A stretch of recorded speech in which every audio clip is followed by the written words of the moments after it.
The Piazza Nicosia in central Rome, and a silent crowd in mourning for more victims of political violence in Italy. The target was the Rome headquarters of the Christian Democrats. The attackers were left-wing extremists of the Red Brigades. The victims were policemen. One was shot dead, another left dying, and a third seriously injured. Political violence is now commonplace in Italy, and it's against this somber background that Italians are now preparing for general elections. Those elections will once again bring about a major confrontation between the ruling Christian Democrats and Italy's Communist Party. The outgoing Prime Minister, Giulio Andreotti, is the leader of the Christian Democrats. They've been the dominant party in government since 1947, and Andreotti and his supporters, drawn mainly from the middle classes and the establishment, would like things to stay that way. They're conservative, following the line of the Roman Catholic Church on questions such as divorce and abortion, and staying close to their Western allies on international issues. In Italy, that's a strong power base, and the Christian Democrats are confident of remaining the biggest single party in parliament. They also have full confidence in Andreotti.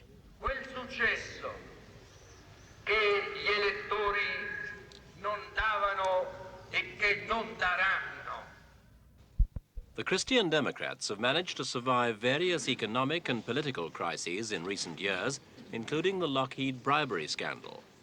Former Defense Minister Luigi Giui was one of the accused, and other prominent party members were also involved. To the left wing, the affair typified the dangers of corruption among officials who have been in power too long. Even so, the Christian Democrats are confident of at least holding and possibly increasing the 39% of the popular vote they got last time. Although 1.7 million Italians are out of work and inflation remains high at about 13%, they say Andreotti's policies have helped to stabilize the lira and have set the national economy back on its feet. They can point to a big surplus in the balance of payments last year and to an increase in exports of 10%. They're all reasons why Andreotti doesn't mind early elections, over 2 years ahead of schedule.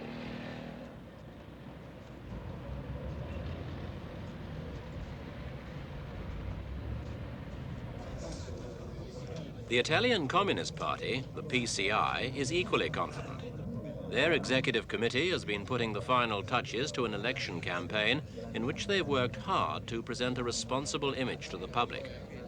They're said to have lost about 23,000 members in the last couple of years, most of them hardliners and idealists who objected to the PCI's limited cooperation with Andreotti's centrist coalition.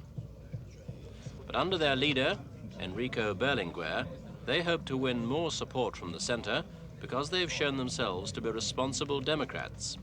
And they can claim that their indirect influence on Andreotti has helped to produce a period of relative industrial peace.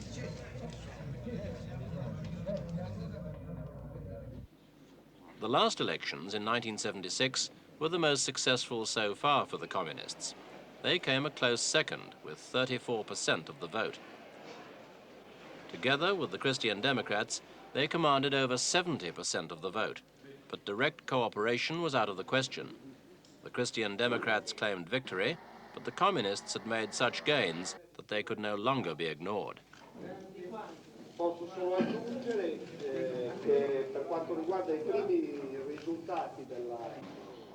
Andreotti was asked to form a government excluding the communists, for admitting them would be anathema to the establishment. In a way, it was the communists themselves who helped Andreotti. At first, they abstained from voting against the government and then voted with it, so keeping the shaky five-party coalition in office. This was the policy of the so-called historic compromise, cooperating with other parliamentary parties in the wider interests of the nation.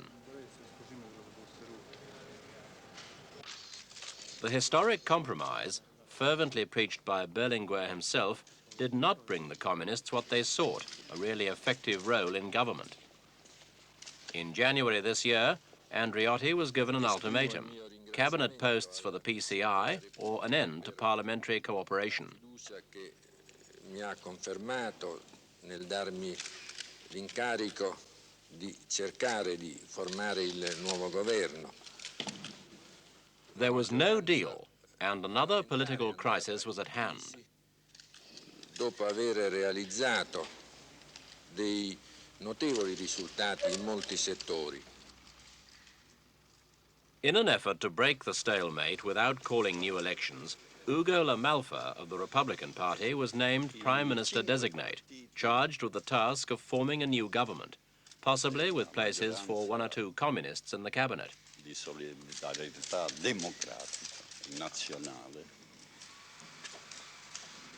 hanno costantemente affermato. The animosities between the PCI and the Christian Democrats, though, had revived so strongly that La Malfa, a veteran politician of 75, found the job impossible. A few days later, in fact, he died, and with him went the hopes of a speedy solution to the crisis.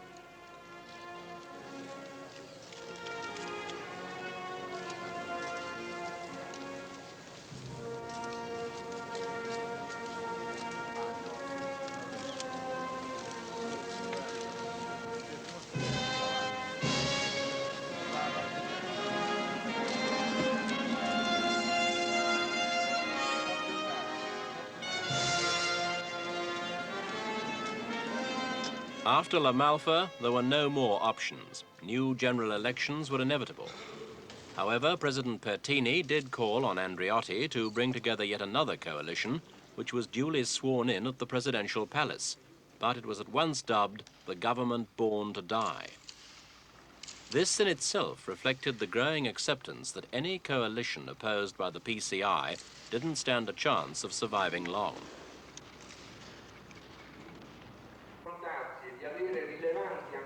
The new parliament opened, but at the end of March it fell on a vote of no confidence, spearheaded by the PCI. It's even been said that Andreotti wanted to lose the vote, feeling himself ready for a head-on clash with the communists.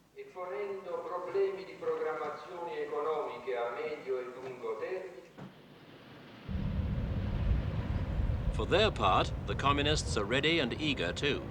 The PCI is well organized, operating from a busy Rome headquarters. One of its main jobs is to explain just where the PCI stands after the historic compromise. The formula emerged in 1973, after the military in Chile brought a bloody end to the presidency of Salvador Allende, a Marxist who came to power through a popular vote.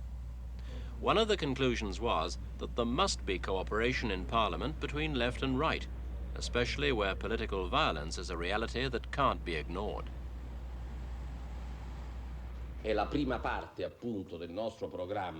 Giorgio Napolitano, number 2 man in the PCI, was one of the main speakers at a press conference early in May, when the communists gave full details of their new election manifesto. It touches on 46 major issues. There's a long list of demands for reforms, planning and development in every major sphere of public life: the police and judicial system, education, energy, housing and transport, and so on.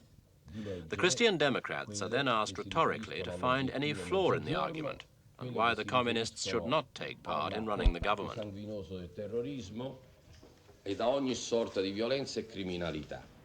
The manifesto is really a condensation of the thoughts and theories of the various PCI intellectuals, and there's a whole body of Italian literature available.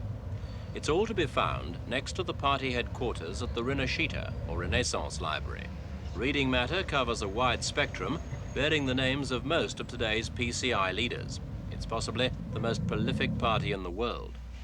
There are works on the increasingly popular concept of Euro-communism, the modern Western-style approach, as well as the traditional pro-Moscow line that can be traced through Italy's fight against fascism back to Lenin, Marx and Engels. The PCI is dogmatic in its approach to politics, and it means that the annual party congress is for many a reaffirmation of their faith.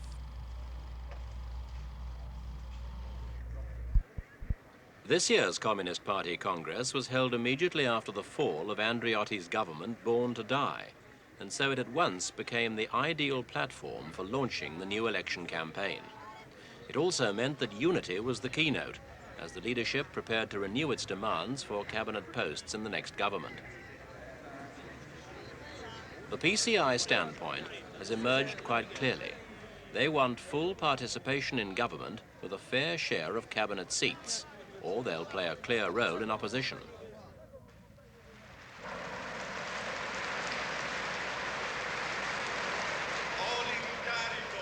The PCI Congress also took steps to make the party attractive to a wider range of voters. For example, in a challenge to the widespread identification of the Christian Democrats with the country's churchgoers, the Congress put it on record that the PCI as a party does not profess atheism. The 5-day Congress was well attended, and the Third World was strongly represented too. There was a special place for the banned Chile Communist Party and its exiled leader, Louis Corvalán. There were many delegations, and there's almost as many interpretations of communism. The Italian Communist Party is prepared to be flexible in its interpretations too. The Congress even went so far as to delete a clause from its statute that had declared it the duty of all its members to study and apply Marxist-Leninism, though Marx and Lenin remain recommended reading as a source of inspiration.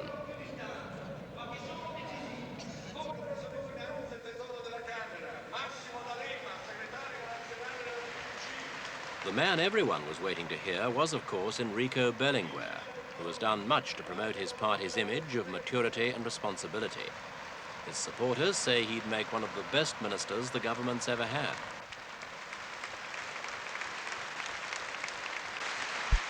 Presiding over the Congress, another popular figure, Nilde Iotti, longtime party member and companion of the late PCI leader in the post-war years, Palmiro Togliatti. One of the first-day speakers was Giulio Carlo Argan, the communist mayor of Rome.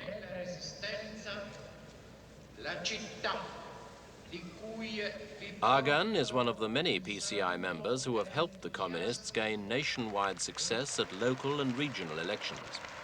Now the PCI is asking the electorate for a mandate to prove themselves at national level under the leadership of Enrico Berlinguer.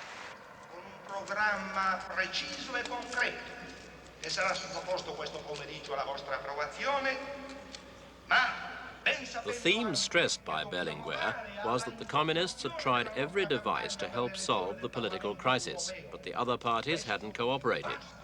Now the only solution was to give the PCI a share of real power, to sit in the cabinet as they deserved. E la prova che nell'Italia di oggi non si fanno governi che governino senza i comunisti.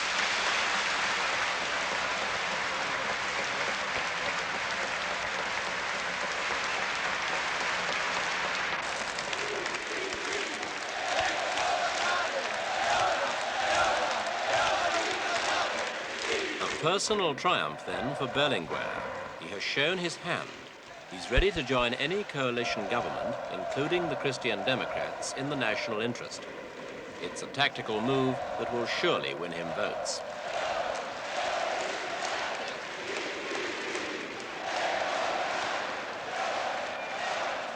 Beneath the portrait of Togliatti, the old leader who also preached unity between Italy's various democratic parties and social groups, one of today's executive members, Giorgio Napolitano, talked about the PCI's hopes and ambitions in the coming elections and about the lessons of the last ones.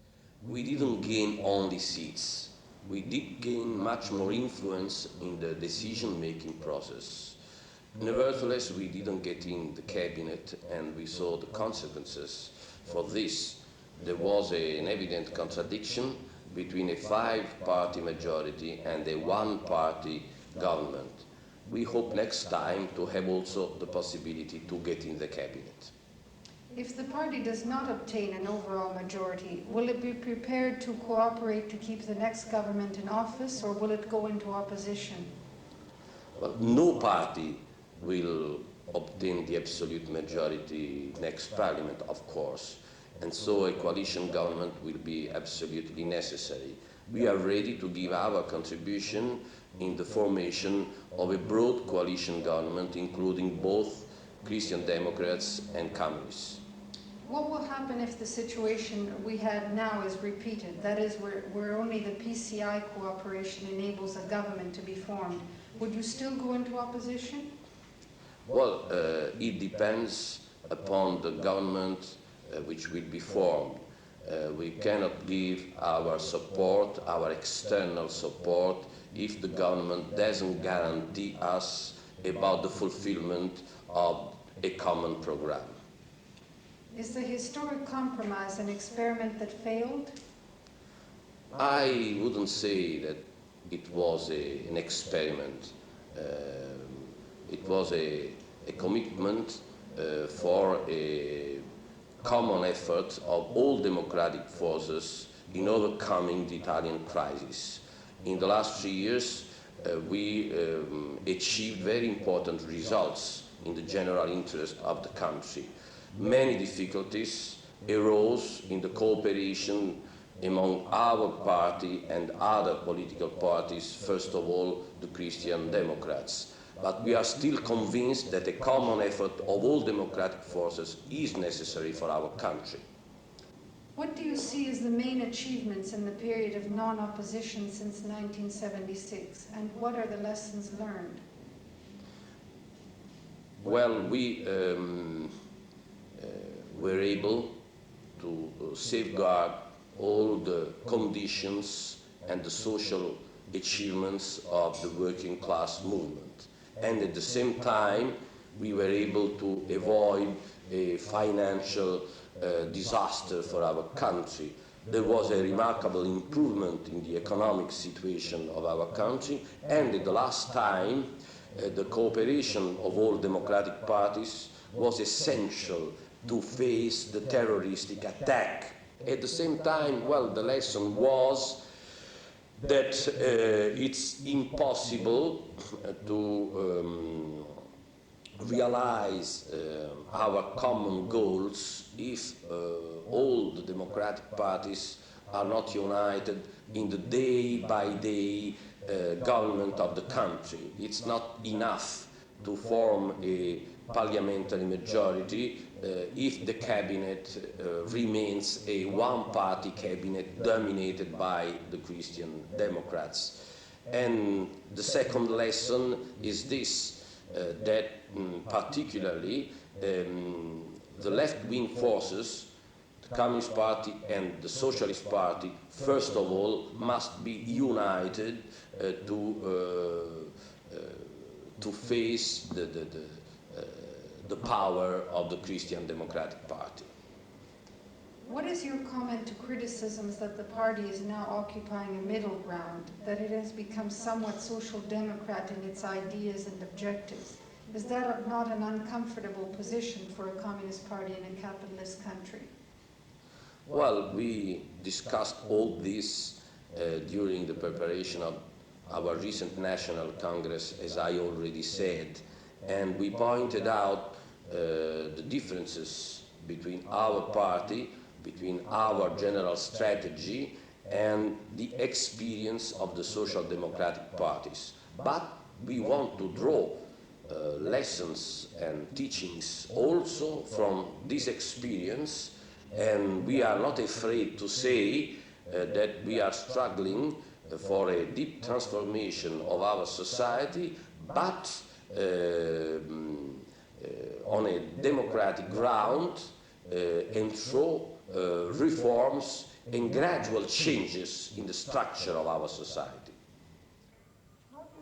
Political violence has become almost endemic in recent years, and the opening of another trial of extremists in May brought this home to the electorate. Here, some 20 members of NAP, the Armed Proletarian Nuclei, face various terrorism charges. The best known or most notorious extremist group is the Red Brigades. The trial of their leaders has been continuing under tight security.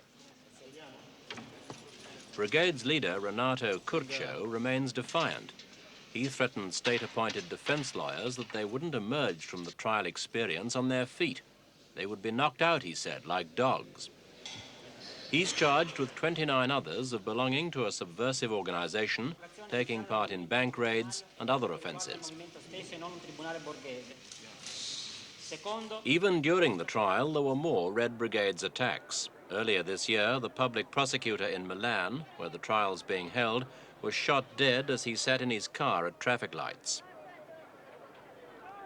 A Red Brigade's offshoot, called the Front Line, claimed responsibility.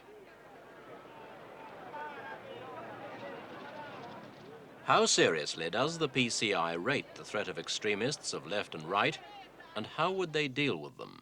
Well, we did already our best in these 3 years, and already in these 3 years we were attacked both from the right and from the left. We think that the fundamental thing for our party is a strengthening of its linkages with the broad popular masses.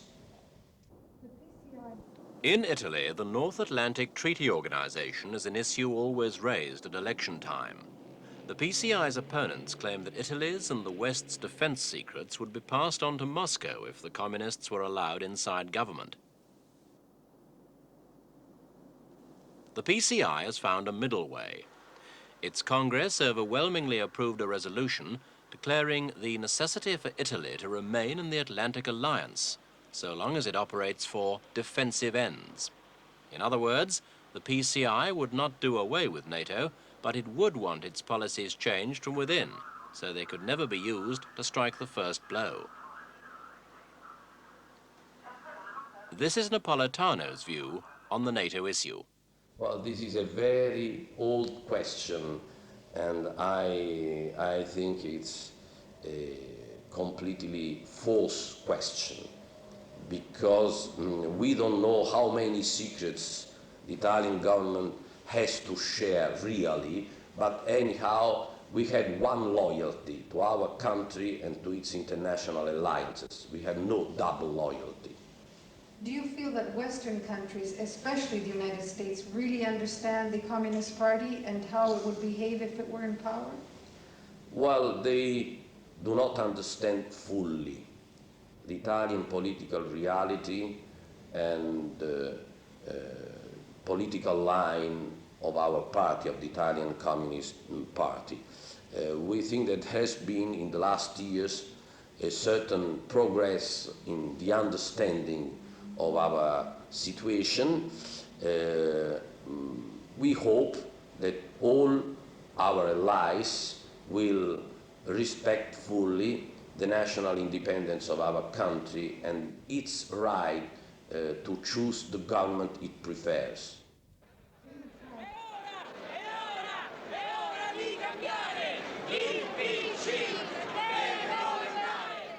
The PCI has great support among the masses. It boasts a membership of over 1.75 million.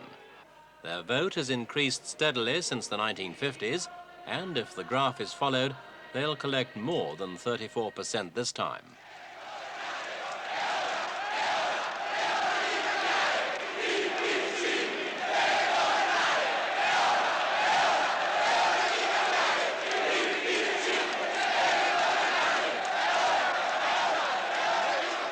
What the Italian communists are really saying is that the PCI has come of age and that it's done more than enough to merit a share in government.